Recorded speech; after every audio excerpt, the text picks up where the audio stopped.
លោក Donald Trump រិះគន់អង្គការ NATO ជាថ្មីម្ដងទៀតចំពោះការមិនជួយអ្វីសោះដល់សហរដ្ឋអាមេរិក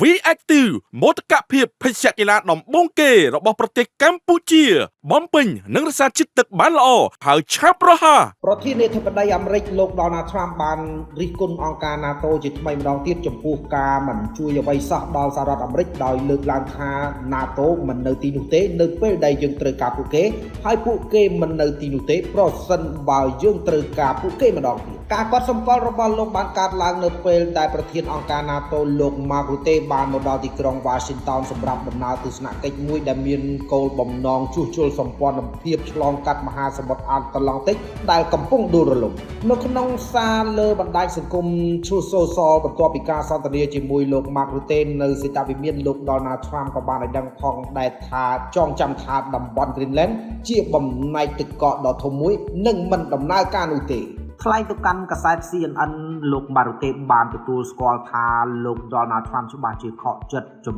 ពោះសម្ព័ន្ធមិត្ត NATO ហើយដោយពិពណ៌នាអំពីកិច្ចពិភាក្សាថាស្មោះត្រង់និងបើកចំហណាស់ប្រទេសនៅអឺរ៉ុបដូចជាអេស្ប៉ាញអ៊ីតាលីជាដើមបានបដិសេធមិនឲ្យយោធាសហរដ្ឋអាមេរិកប្រើប្រាស់ដែនអាកាសរបស់ខ្លួនថែមទៀតផងដែលធ្វើឲ្យលោក Donald Trump ខឹងសម្បាយ៉ាងខ្លាំងក្នុងរយៈពេលប្រមាណសប្តាហ៍កន្លងមកនេះលោក Donald Trump បានរិះគន់ម្ដងហើយម្ដងទៀតចំពោះអង្គការ NATO ចំពោះការបរាជ័យក្នុងការជួយសហរដ្ឋអាមេរិកក្នុងសង្គ្រាមហើយបានគម្រាមចាក់ចេញពីសម្ព័ន្ធមិត្តនៃសន្ធិសញ្ញានេះទៀតផងចាប់តាំងពីសង្គ្រាមអ៊ីរ៉ង់បានចាប់ផ្ដើមលោក Donald Trump បានទាមទារឲ្យសម្ព័ន្ធមិត្ត NATO ចូលរួមជាមួយសហរដ្ឋអាមេរិកដើម្បីបើកច្រកសមុទ្រ Hormuz ប៉ុន្តែសំណើនោះត្រូវបានបដិសេធ